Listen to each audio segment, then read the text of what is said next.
Buenas, mi nombre es David Morales, soy estudiante de la carrera Ingeniería en Mantenimiento Mecánico y hoy cursante de la materia Diseño Automotriz, bajo la tutoría del profesor Edwin Gotera. Este es un video ensayo que tiene como referencia una tesis suministrada por el mismo docente, que tiene como título Diseño y análisis de un chasis para un prototipo de Fórmula 6. Este video ensayo fue elaborado con el objetivo de yo como lancillista y cualquier persona que vea este video pueda obtener un aprendizaje sobre este tema para poder tener las bases y el conocimiento para poder ser aplicado en un entorno laboral. Este video ensayo lo dividí en 5 capítulos, que son 1. Objetivo de la tesis. 2. El chasis, restricciones que afectan en la fórmula 6 y cargas ejercidas por otras partes del vehículo. 3. Diseño, análisis, estudio y resultados del modelo. 4. Aspectos de fabricación. Y 5. Futuras líneas de trabajo. Empezamos con el objetivo de la tesis. El proyecto tiene como objetivo la obtención del diseño de un chasis válido para competir en la Fórmula 6, así como su posterior estudio y análisis del comportamiento ante distintas pruebas a la cual va a ser sometido. Este es el primer proyecto que se realiza en la universidad sobre este tema y se pretende que con la realización del proyecto sobre la Fórmula 6 se haya iniciado un movimiento en el entorno al automovilismo. Se pretende que este conjunto de proyectos tenga continuidad en el tiempo, mejorando cada año los principales sectores en la que se ha dividido el diseño del automóvil.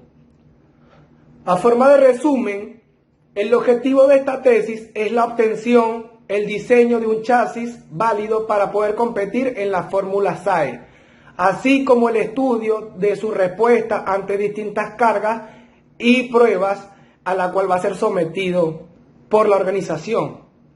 Y a forma de comentario, la filosofía del proyecto fue la de realizar un conjunto de diseños compatibles entre sí, y que cada uno en su sector alcance una serie de objetivos básicos para el funcionamiento correcto del conjunto. Así finalizamos el primer capítulo y vamos con el segundo capítulo, que es el chasis, restricciones que afectan en la Fórmula 6 y cargas ejercidas por otras partes del vehículo.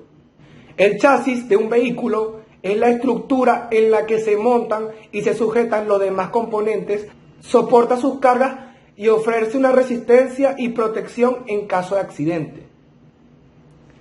En la construcción de un chasis existen 3 parámetros fundamentales, los cuales son ligereza, rigidez y economía. El modelo de mayor implantación es el que integra el chasis y carrocería, o sea llamado monocasco. Puede encontrarse de distintos materiales como el acero, aluminio o materiales compuestos. Los chasis de competición en su inmensa mayoría son monocascos de materiales compuestos. Este es el caso de la Fórmula 1 y de competiciones inferiores a esta, pero similares en cuanto a diseño y funcionamiento del vehículo.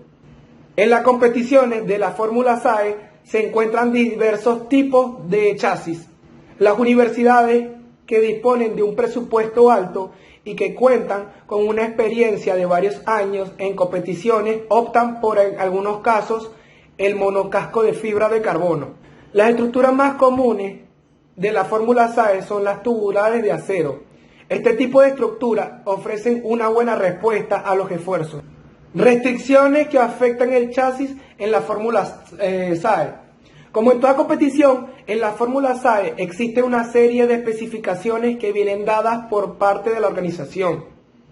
También hay cargas que derivan en las diferentes pruebas a las cuales el vehículo ya ha sido sometido y que debe tenerse en cuenta a la hora de diseñar el chasis. La distancia mínima entre ejes o batalla será de 1525 milímetros. La vía no debe ser en ningún caso inferior a 75% de la vía mayor. La distancia de la parte inferior del chasis debe ser la suficiente para no conectar en ningún momento con la pista o con partes de ella. Para ello se debe tener en cuenta que las ruedas deben ser de un diámetro superior a 203.21 milímetros. En la parte posterior del coche se debe facilitar un punto de enganche que debe soportar el peso del coche. El diseño se realiza para que sea válido para el piloto más alto del equipo y para un hombre elegido entre la población al azar en el 95% de los casos. En los espesores de protecciones, la estructura principal del coche ha de ser construida de acero bajo el carbono o un aliado en tubos mínimo 0.1% de carbono con las dimensiones especificadas. El uso de aleaciones no permite utilizar un grosor de pared menor que el especificado para acero bajo en carbono. También podrá ser utilizado otros materiales bajo las condiciones como que la disposición de materiales alternativos adoptada tenga un E por I mayor o equivalente sobre el eje más débil. El tubo no podrá ser de un grosor más fino que de lo especificado. El arco principal y su apoyo deben estar hechos de acero. Arcos de seguridad. La estructura de protección del piloto consta, entre otras partes, de dos arcos de seguridad, uno frontal justo anterior al volante y otro está colocado detrás de la cabeza y espalda del piloto. La cabeza del conductor debe estar protegida del suelo en todo momento en caso de vuelco. El plano frontal encargado de proteger las piernas del piloto por delante del plano frontal debe haber un atenuador de impacto que absorba la energía. El plano frontal debe estar construido con tubos de las mismas características geométricas que los que están usados para los arcos de seguridad y debe estar situado de tal forma que los pies del piloto queden protegidos por él. Como mínimo debe tener tirantes en la parte más alta hacia el arco frontal, así como la parte más baja. Debe estar sujeto de nodo a nodo, triangulando con al menos una diagonal por lado. En las protecciones de impactos laterales tenemos que está formada por al menos 3 piezas tubulares de sección igual a los de los arcos de seguridad. Con un piloto de 77 kilogramos sentado en el coche, la pieza más alta de la protección lateral debe unir el arco frontal y el arco principal a una altura del suelo mayor a 300 milímetros y menor a 350 milímetros. La pieza inferior de la protección lateral debe conectar la base del arco frontal con la base del arco principal.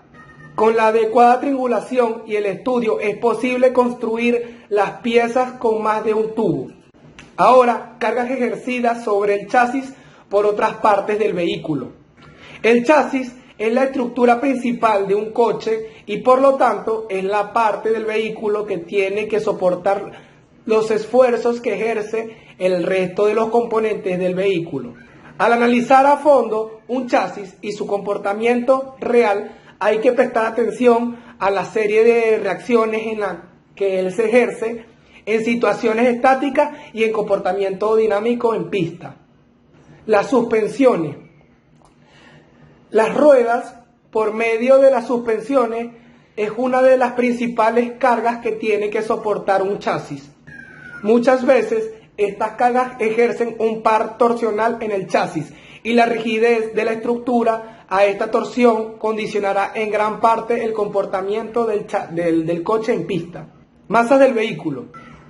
El motor es es una de las mayores masas en el vehículo. Por ello hay que tener en cuenta su peso y las reacciones que esta masa puede ejercer en el chasis cuando el vehículo entra en una curva, acelere o frene.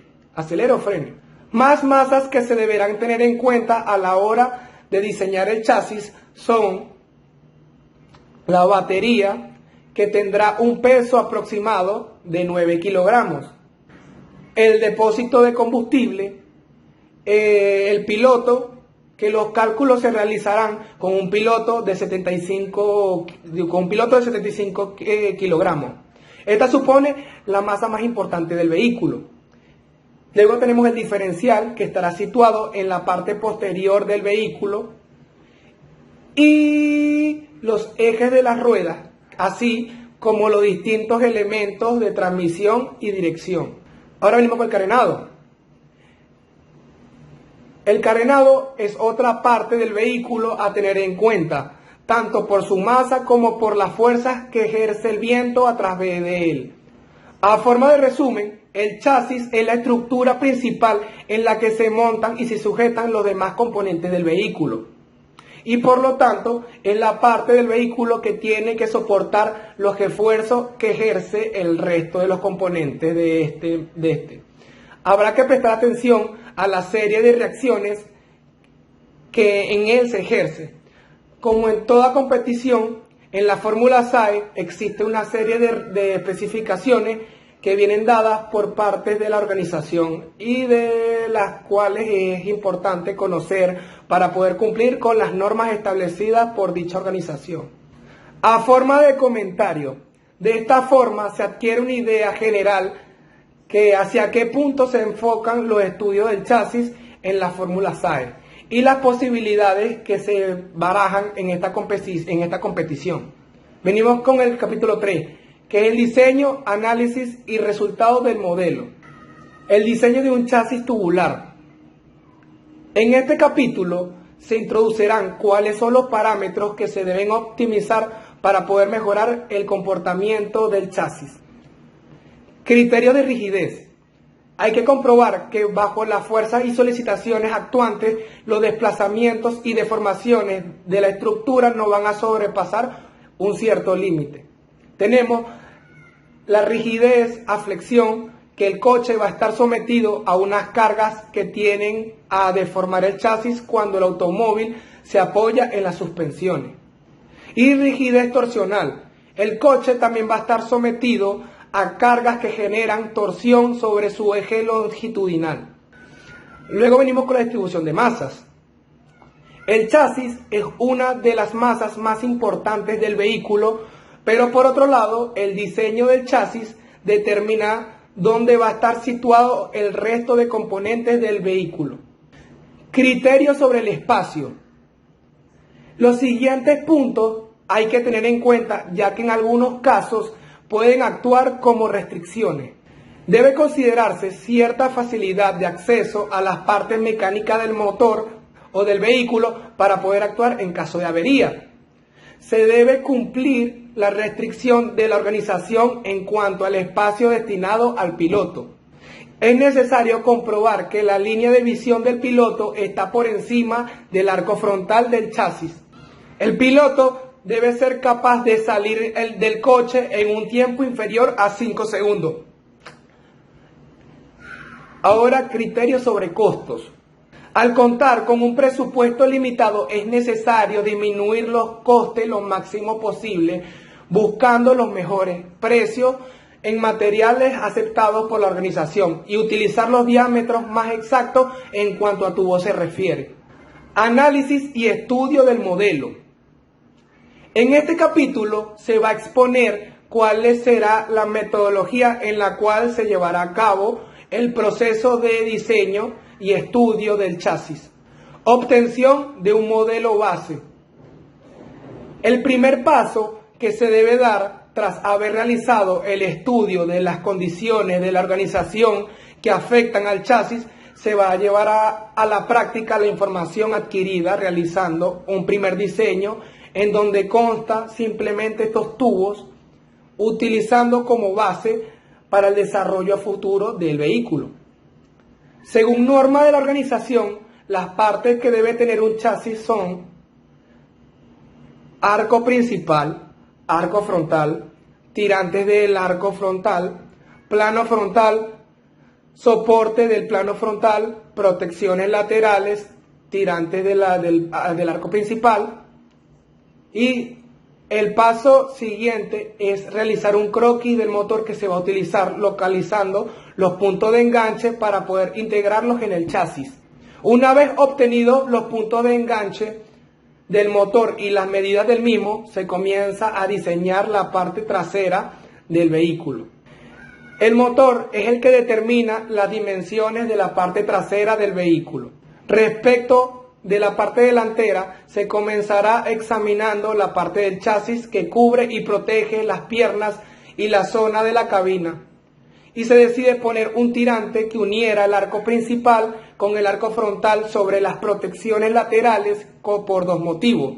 El primero es el de la seguridad del piloto y el otro motivo es que dejaba un espacio muy grande en la zona alta de la cabina del piloto sin estar reforzado, lo cual podría debilitar la estructura.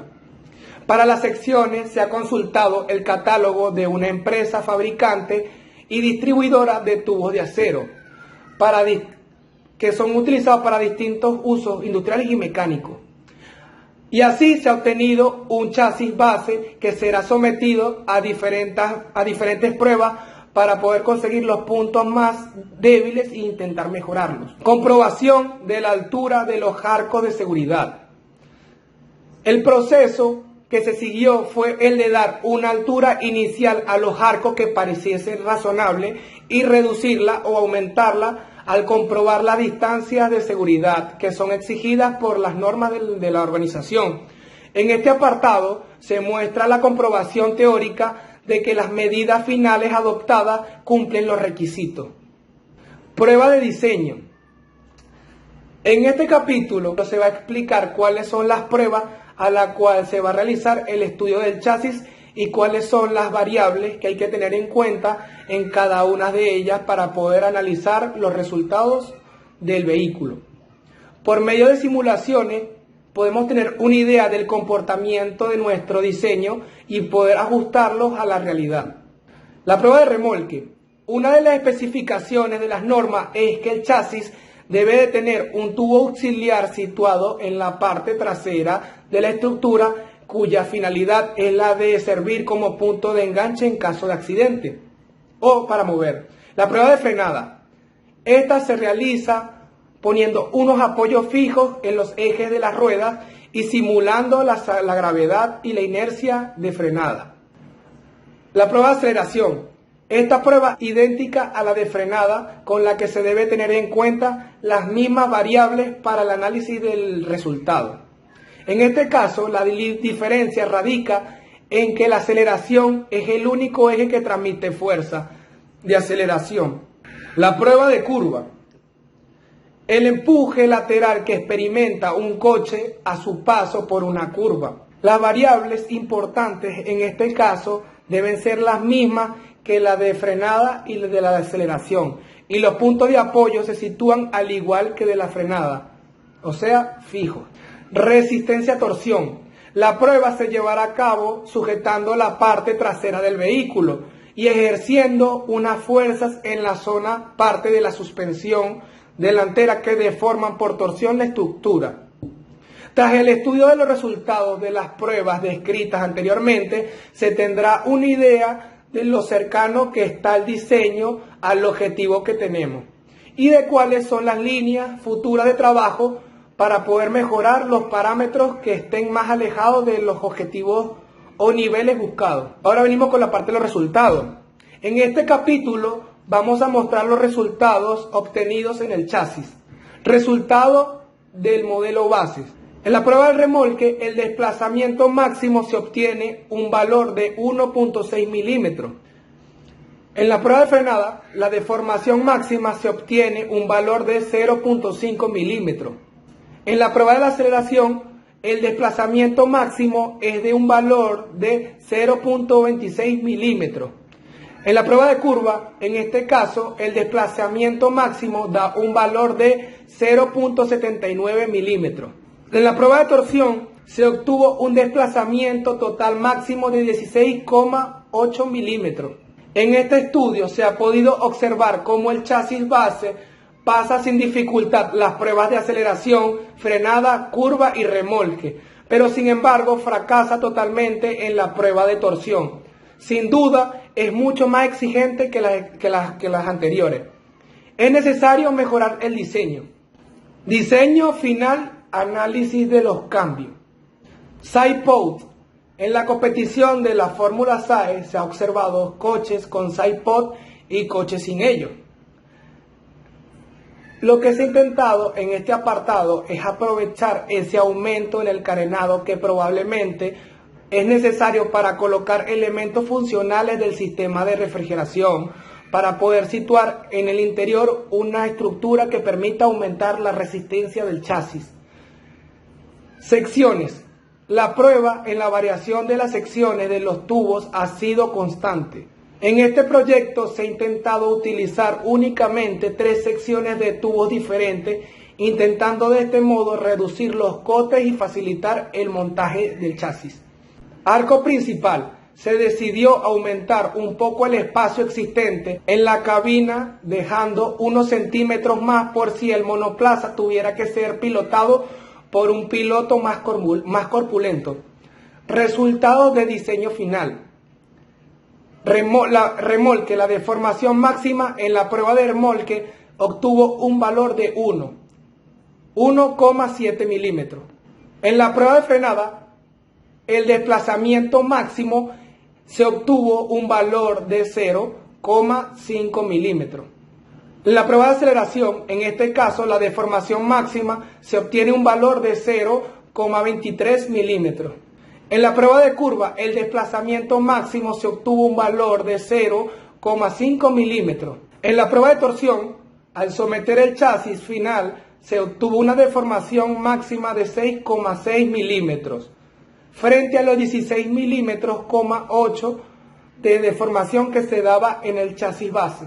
Como conclusión, se puede decir que el diseño es mejorable, pero que se han alcanzado altos valores de rigidez torsional sin utilizar para ello un chasis pesado, por lo que el diseño final se puede considerar competitivo.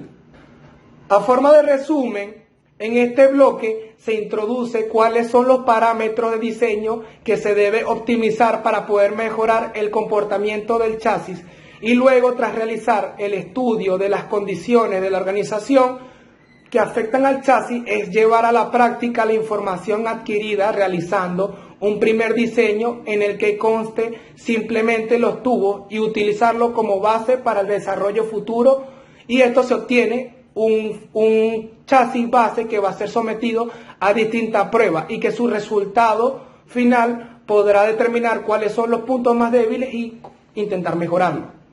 A forma de comentario, podemos destacar que el estudio de los resultados de las pruebas descritas anteriormente se obtendrá una idea de lo cercano que está el diseño al objetivo prefijado, y con estos valores podemos mejorar los parámetros que estén más alejados de los niveles o objetivos buscados. Ahora venimos con el cuarto bloque, que es aspectos de fabricación. El objetivo final de este proyecto es obtener un modelo de chasis con el cual la universidad pueda competir en la Fórmula SAE. Para esto, un factor muy importante es la fabricación. Tipos de acero. El chasis de este proyecto ha sido diseñado completamente en acero y queda para proyectos posteriores la posibilidad y el estudio de otros materiales en ciertas piezas que puedan mejorar el comportamiento de la estructura. Los perfiles tubulares de acero pueden estar conformados en caliente, que pueden presentar costura o no, y están conformados en frío o conformados en frío, que vienen a estar soldados. Corte del material. Se suele utilizar 2 métodos para el corte de perfiles tubulares: el corte por aserrado y el corte por soplete. El corte por aserrado presenta la ventaja que es más barato y que su ejecución es mucho más sencilla. Con el corte por soplete se puede obtener un acabado mejor en la zona de corte, pero en este caso no es necesario porque al final siempre se tendrá que realizar una preparación de los extremos de los tubos para la soldadura. Método de curvado. En este proceso pueden aparecer pliegues en la parte interna del material y reducirse al espesor de la parte externa. El material utilizado influye directamente en la formación de estos defectos. Los parámetros del material que influyen en los defectos de este proceso son bajo límite elástico, alta resistencia a última del material, considerable alargamiento en la rotura atracción. Ahora venimos con los métodos de soldadura. Centrándose en el equipo, la soldadura puede ser manual, con máquinas semiautomáticas o completamente automática. Las dos primeras predominan en la unión de los perfiles tubulares. Soldadura por arco manual con electrodo revestido. Soldadura por arco bajo gas protector con electrodo consumible. Y soldadura por núcleo fundente, con núcleo de fundente. Defectos de la unión soldada. Existen diferentes defectos en la soldadura que se tratan a continuación, que son fisuras, cavidades y porosidad, inclusiones sólidas, falta de fusión, falta de penetración, defectos de forma y alabeo. Inspección de soldadura. Existen dos tipos de ensayos para comprobar la soldadura, las de ensayo destructivo y las de ensayo no destructivo. Las de ensayo destructivo se suelen realizar en el laboratorio antes de comenzar a soldar la estructura final. Las de ensayo no destructivo se intentan detectar defectos en la soldadura para evitar posibles roturas en un futuro. Dentro de los ensayos no destructivos tenemos inspección visual, inspección mediante partículas magnéticas, inspección por ultrasonido, líquidos penetrantes y radiografía. Uniones soldadas. Dentro de la gran gama de uniones que existen en la soldadura, se puede hablar de dos grandes conjuntos que son las uniones directas y las uniones indirectas. Las directas son aquellas en las que los tubos o piezas se sueldan una a la otra directamente. Montaje. Para la facilidad del montaje es necesario disponer un bastidor, ya sea en el taller, que es en el caso de este proyecto, o a pie de obra. La elección del bastidor para la fabricación del chasis en la universidad será probablemente la de un bastidor en mesa plana fabricado de madera, ya que su construcción es relativamente sencilla y su coste no es elevado. A forma de resumen, este bloque está centrado en la fabricación del prototipo. Se evaluará distintas técnicas atendiendo a las ventajas y desventajas que se presentan con el fin de proporcionar información en la cual basarse para escoger los procesos más adecuados a la hora de fabricación. A forma de comentario, otros factores que hay que tener en cuenta para elegir el tipo de bastidor son el espacio disponible, la experiencia de la mano de obra y el equipamiento de soldadura disponible. Y por último tenemos el bloque número 5, que es futuras líneas de trabajo. En el siguiente bloque se apuntarán algunas de las líneas de trabajo que han quedado abiertos en este proyecto y que son susceptibles a la hora de mejorarlo. Optimización peso-rigidez. La línea de trabajo para la mejora de esta característica va a ser sin duda por cambios en el diseño. Realizar un estudio a fondo de las tensiones y deformaciones del chasis en las distintas pruebas es la base para poder cambiar el diseño y modificando la geometría del mismo, así poco a poco mejorando los resultados. Mejora del modelo para facilitar la fabricación. Uno de los puntos en la que se puede obtener una mejora mayor atendiendo la facilidad de fabricación y montaje es la unión entre tubos. La mejor manera de unir los tubos es mediante una unión directa, la misma que se ha utilizado en el estudio de elementos finitos del modelo. Modelo con suspensiones. Durante la realización de este proyecto se ha hecho un modelo de simulación en la que las restricciones de desplazamiento de las diversas pruebas y se comprobó que el chasis respondía aceptablemente sin utilizar la simulación con las suspensiones, lo que representa una situación más desfavorable.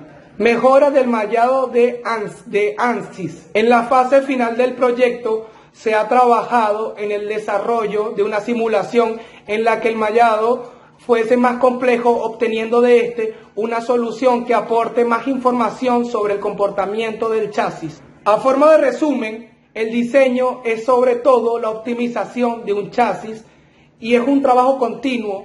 En este capítulo se mencionan las líneas de trabajo que ha quedado abierta en este proyecto y que son susceptibles a mejora. A forma de comentario, tenemos que las nuevas tecnologías y las ideas nuevas en el diseño hacen que siempre sea posible dar un paso más en el desarrollo del modelo. Muchas gracias, mi nombre es David Morales y este fue mi video ensayo número 4.